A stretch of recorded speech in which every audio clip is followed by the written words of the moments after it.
Alright guys, welcome back to Formula 1 News. Lewis Hamilton revealed before the summer break he'd submitted secret documents to the top brass at Ferrari, giving them his insight on what needs to change if Ferrari want to get back to the top of Formula 1. Today we have some serious insight as to what those documents contained, what Hamilton wants changed on the car, but crucially elsewhere in the operational structure of the team to get them, as far as he is concerned, to the top. Is Hamilton right with these assessments? Will they listen to him? Those are the key questions of the next few months at Ferrari. Very much interested in your thoughts in the comments. Hit the like button if you enjoy, subscribe if you're new as always, I'd greatly appreciate it. Let's get on here. Driver market, very briefly. Mick Schumacher has been linked to a reserve role at Cadillac. Now, exactly the, let's say, mechanics of that are a little bit confusing because he's currently driving in WEC for Alpine. Rumour has it, with Jenson Button retiring at the end of the season, so, of course, Button, 2009 Formula 1 World Champion, has done some pretty good things in endurance since then, and he's retiring. He's confirmed that this season will likely be his last racing in motorsport.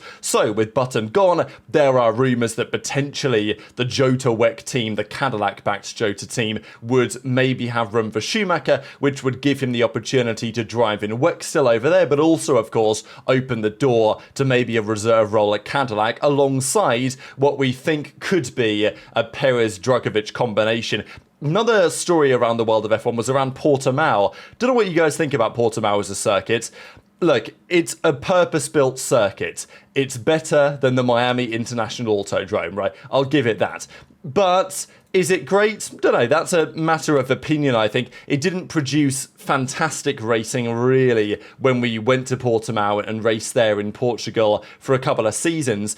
But they are going to bring it back, maybe, right? So there's loads of races that want to get on the calendar. There's talk about a race in South Africa. There's talk about a race in Rwanda. There's talk about a race in Bangkok. The Bangkok one actually seems quite likely because the Thai government are putting a lot of money into it. And again, people talk about sports washing in Saudi Arabia and other such countries, and those are valid discussions that is worth having, but at the end of the day, money very much talks, and for many of these areas, like for Madrid, for example, right, that horrific circuit, I'm convinced that they're going to build a horrific circuit in Madrid. It's like the local government is just pumping so much money in to make it happen in this industrial park, and, you know, some of that money, especially with the way that some of these governments and jurisdictions operate, is very corrupt in its origins. Like, it's happened before, and it will happen again. Not to say that's the case in every specific circumstance, but it just, again, kind of adds to this feeling around F1 right now, where we go racing is probably not necessarily where we should. Now, Portimao is a different discussion. As I say, it's a pretty good track. I'm not a massive lover of it personally, but I know that that's open for discussion. Now, their Prime Minister actually said specifically they're looking to get Formula 1 back to the Algarve in 2027. So we'll see. Turkey, another one, right? Istanbul Park, they want to get back on the grid as well. There just aren't that many opportunities on the F1 grid right now. This is why Domenicali will probably look to expand even upwards from 24, at least up to 25, what they're allowed to do, and then we'll see where we go from there, because there's plenty of countries that want to get back on the grid, and there's, well, the back of the calendar, and there's not too many countries right now, or too many opportunities that want to go away. We also know that in a couple of years, the Qiddiya circuit in Saudi Arabia is going to be confirmed, is going to be built. I think ideally Saudi would want 2 Grand Prix. They would want Jeddah and Qiddiya. Likely they will just either go to Qiddiya or they will alternate, or there's some sort of plan of action there. But the US has 3 Grand Prix right now, with Miami, with Austin, and with Las Vegas. So there will be questions about what that means for other countries too. Now, I'll just give you some prizes for guessing which team is bringing an upgrade. So I'll give you a few seconds to guess. You won't guess. It's Haas. They've got an upgrade on the way, which kind of comes as a bit of a surprise. But maybe when you look at it in a couple of pieces of context, it makes a bit more sense, because it's a real battle right now for these higher placings, and for Haas, they know they're not going to win the championship next year. So does the wind tunnel testing time, does the effort onto next year's car make as much difference? Yeah, it is going to make some difference, but also Haas are buying a lot of things from Ferrari. So maybe you could argue Haas have a bit less to work on for next year than other teams do, because Haas, they build as little as they can themselves. They buy everything from Ferrari, they maximize that relationship, so maybe they've got less to work on, I don't know. But the talking point is, that for the rest of this season, they're definitely trying to bring an upgrade. If we manage to make something which is good enough to justify the spends, we will do one more upgrade this season. So they're working on one in the wind tunnel, in the simulations or whatever. And if they think they've got something which is actually going to improve performance, then they will build it. And within a couple of weeks, it's going to be on the car. We're finalising that at the moment, he said, at the Hungarian Grand Prix. So by the end of the summer break, I know that, of course, the summer break is the summer break for a reason. The teams have mandated to take a couple of weeks away. But, you know, maybe they're still working on their laptops at home in their spare time. I don't know. Like, I know that's not meant to be how it is, but can the FIA really enforce these things? Whatever the case is, they're looking at an upgrade. And if you look at the championship standings, you can see why it makes some sense. It's been such a competitive championship.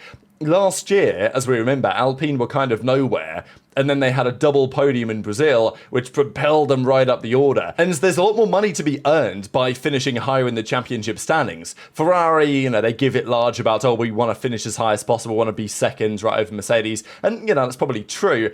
But when you're a top team, the feeling around wind tunnel testing time, like Aston Martin could kind of be loving this. I know that they've made some progress recently. They might end up fifth in the championship this year, Aston, but still, fifth is pretty solid because it gives Adrian Newey a substantial amount of time that he can work on the car in the wind tunnel. It gives them more time than other teams.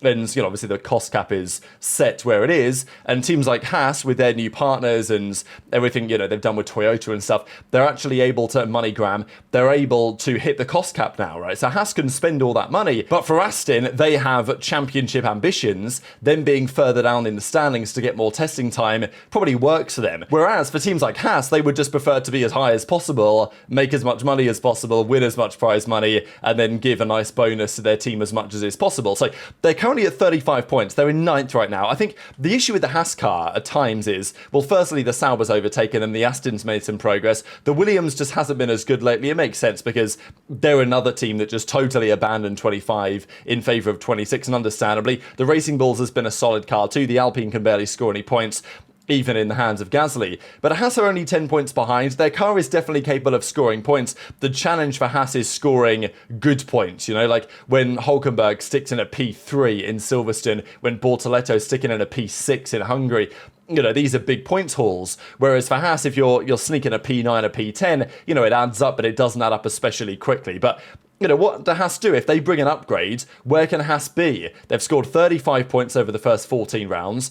You know, could they get 6th? Could they get, you know, I think 7th is possible maybe. I think 7th is maybe possible, but pretty unlikely.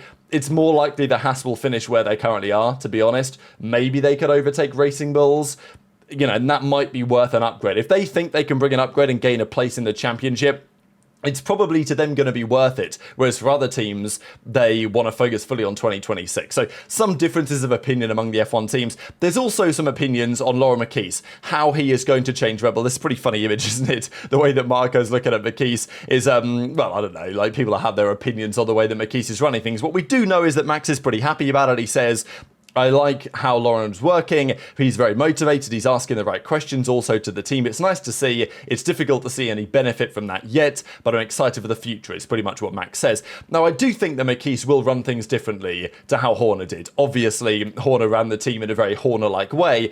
We might see him back on the grid at some point soon. We talked about that yesterday. But are Red Bull going to operate a very different structure from top down under Mekies? Possibly, right? Because there are now rumours that they could just keep the same lineups. Now, this would be like absolutely outrageous for Red Bull to do, right? Under Horner, there is no way in hell they're keeping the same lineups next year. But there might be some logic to it. Yuki, given the car they've got, has probably not had the machinery and he hasn't had all the upgrades to really show what he's capable of. They'll probably kick him out anyway, in my opinion. This is Red Bull after all, and it's not just Mekies who makes the decisions. I think Helmut Marko, but the thing is Helmut Marko likes Yuki, so there's something in that maybe. Next year at Racing Bulls, because Lawson's done better, Hadjar, is it too early to promote him? Could they ruin him? Maybe. Is Lawson bad enough to demote him? Or like to get rid of him? Not now. Like it seems like he's doing a little bit better. Lindblad though, you know, I'm still very, very confident Lindblad's going to be on the grid next year. It would, under Horner, no doubt in my mind that Tsunoda's gone, frankly, Hadjar's getting promoted, and Lindblad's going to Racing Bulls. Like, that just happens almost guaranteed under Horner. But under Mekies, he likes Yuki, right? Marco likes Yuki as well. McKees has the relationship with Yuki from Racing Bulls. A lot of the other guys too. Maybe there's an argument to say, well, could it be too early to put Arvin Lindblad in the car? We've seen that Antonelli, also a very hyped prospect, has, done well. He's had his moments, but he's struggled a bit in other times. Maybe Lindblad another year in F2 could be a good idea. So, which decision is correct is a matter for debate, really, and what approach is the correct one. But I think I know what the Horner approach would be, and whether that's the right approach nowadays is a debate. But it does feel like Red Bull from top down are becoming a different team. Whether they will keep the same lineups, I'm still pretty doubtful about that, and the last few Grand Prix of the season will, frankly, make their decision for them, I would say. But if it's let's say, a grey area, if they could go one way or the other based on what the results are looking like, they're more likely to lean now towards stability rather than whatever the hell Red Bull used to do over the last few years, which sometimes worked and sometimes backfired pretty spectacularly. Now, Max would love to win another race this year because that's all he's fighting for, really, is race wins. If he wins just one more, he will have won half of the ground effect races, which, to be fair, there was a time during 2023 where I was expecting that number to be more like 80% and him just to dominate 23, dominate 24, dominate 25. As we know, that didn't happen, but there are 10 races still to go of the 92, and if he gets to 46 victories, he will have had half. So he could, if he gets 2 more wins, get over half, but it's tough to say where Max's wins are going to come from because there are a few circuits that car doesn't really like. I think there's always a chance if it rains somewhere, maybe Interlagos. I think there's also a chance at maybe a circuit like Austin. I think the Red Bull could be pretty competitive there. We shall see. Quickly on Mercedes, George says that they've had a difficult downturn in performance recently, as we know, but actually it's not too bad because 95% of the effort is on 2026, so it's actually not like an absolute disaster that their car has fallen off somewhat recently, but they brought the new suspension, they're kind of back in business. This is just a little look at a concept of a potential 2026 Mercedes. You guys can see by the, very different front wing, the return of this bit of a barge board, and the very different looking rear wing, even though it's got the same livery. This is what a 2026 F1 car will likely look like. As I said before, I like the fact that the wheel covers are gone. Just makes it a little bit sexier in my opinion. And if that's the Mercedes that turns up in Bahrain next year, I think it'll look pretty damn good. It's obviously going to be a bit smaller, a bit thinner, a bit shorter than the cars that we currently have, but probably not enough, some F1 fans would tell you. Now, what about Ferrari? Are they doing enough to turn around their current predicament? Piero Ferrari says, "We haven't won an F1 for many years, but this is part of the cycles. When you enter a negative cycle, you never know where the bottom will be." For them, they would hope, it never gets as bad as 2020. Maybe, look, they had a few bad years over the last couple of decades. 2020 was bad, but, we know some of the reasons for that, although people won't want to talk about it. But it's pretty funny what he says, because he's like, today things are difficult because there are budget caps. You can't just spend $500 million and catch up, which is pretty funny, because that is basically how the teams used to operate. And in some sense, they still do. There are lots of rumours about how the teams are still really spending what they're used to. They just spend it in a different way. They put it into different buckets. They spend it on, boats or something else. And then they try and maybe use some of that in the back door. It's very complicated. But we don't really know what's going on. And do we really trust the FIA to do a good job of managing it? Probably not. But fundamentally, the idea still holds. And as he says, to change direction, you need to bring together multiple winning factors. So, Hamilton has been enjoying his summer break. He actually did a tweet today. He says, back soon. So, it's funny, isn't it? Because people were like, oh, he's going to retire or something on the 8th of August. That was a week ago, wasn't it? And, of course, as we know, that never happened. He put this out today as well. Hamilton enjoying his summer break. I thought it was pretty cool, him just driving around America, wherever he is. It looks like America, doesn't it? Let's be honest. He loves spending time over there. We got Roscoe on tour. He's on like a Steinway grand piano, like he's in. This is pretty funny actually, in working on some car, because people were talking about like whether they need to get him in the garage at Ferrari in order to turn things around. He's giving Roscoe a wash. So anyway, Hamilton's up to all sorts of stuff here as always, and he's going to be back in after the summer break in the very near future. Now, Hamilton confirmed around the Belgian Grand Prix that he had sent and created and then sent documents to Ferrari with suggestions. So he made the comment that Alonso didn't win with Ferrari, Vettel didn't win with Ferrari, and he said that I refuse to let that happen to me. So we'll see what time says in due course. But of course, he's been trying, and frankly, they paid him to try and give them some insight into what an actual top-level competitive team looks like. So Hamilton talked about it at the time and said that these documents are just ideas. It's not exactly orders. There were no orders in those documents. They were only ideas. What if we did this? Have we tried this? We could maybe lighten some areas or how we could improve. Fred's been very responsive to it. So that's what Hamilton said about the comments. And as of today, we have some explanations as to what these actual comments were. So it was Gazzetta dello Sport that did their article on it. I should probably get this translated into the English. We'll come back to this top bit in a second.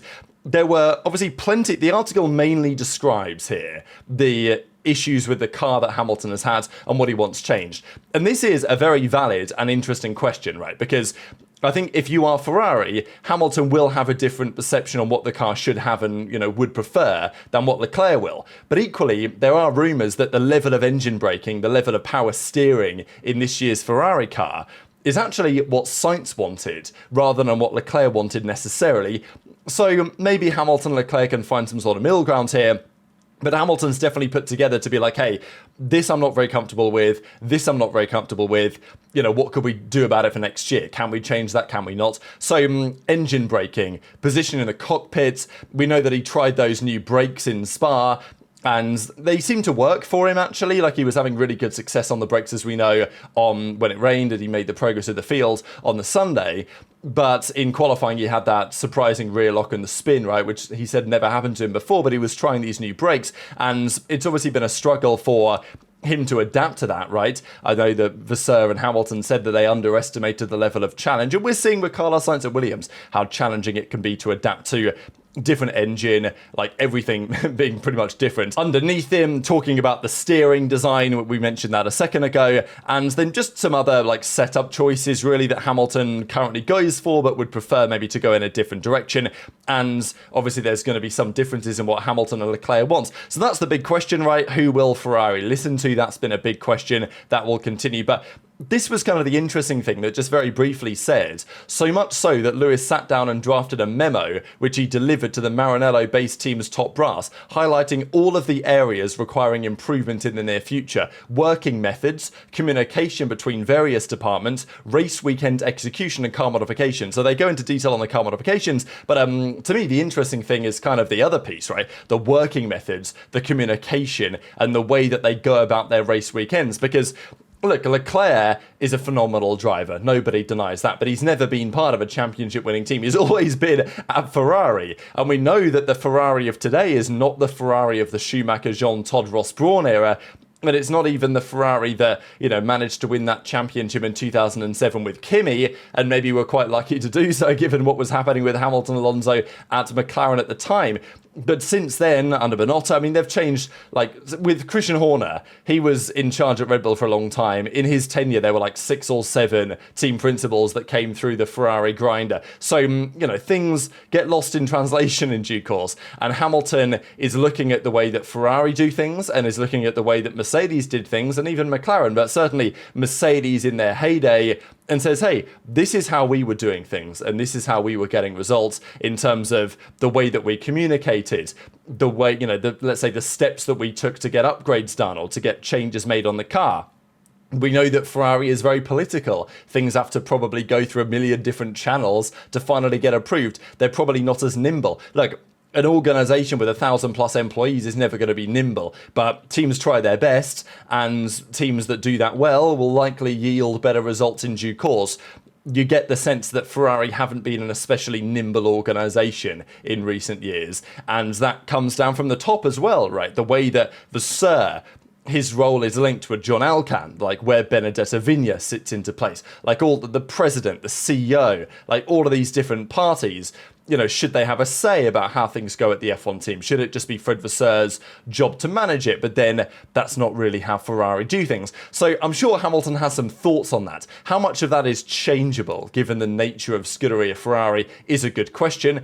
But things like the execution of race weekends, the way that communication happens, surely those are things that they could change, and probably Hamilton is right to criticise. The question is whether they will do any of this, whether Hamilton is right in his assessments, but as I've said multiple times, if you're going to pay him all this money to bring in a 7-time world champion, the most successful driver by the numbers in the history of the sport, you've probably got to listen to his perspective, especially when you've not won in nearing 2 decades, and you've finally got a guy who has won a lot over the last couple of decades telling you this is what you should do. You probably need to listen. Does it mean anything for Charles Leclerc? Is his input going to be treated with less, let's say, not exactly credibility, but less seriously than it would have been otherwise, given maybe if they're going to listen to anyone, they're probably going to listen to Hamilton? Possibly, and that is something for Leclerc to consider, but also it might work out well for Leclerc. Like, if Hamilton gets his way and things change for the positive, by the time those benefits are seen, Hamilton might be retired and Leclerc might be the man who's winning the championships for Ferrari, although many would say that is rather wishful thinking. So very much into your thoughts on all of this stuff in the comments below. Hit the like button if you enjoyed, subscribe if you're new, take care, and I'll see you next time.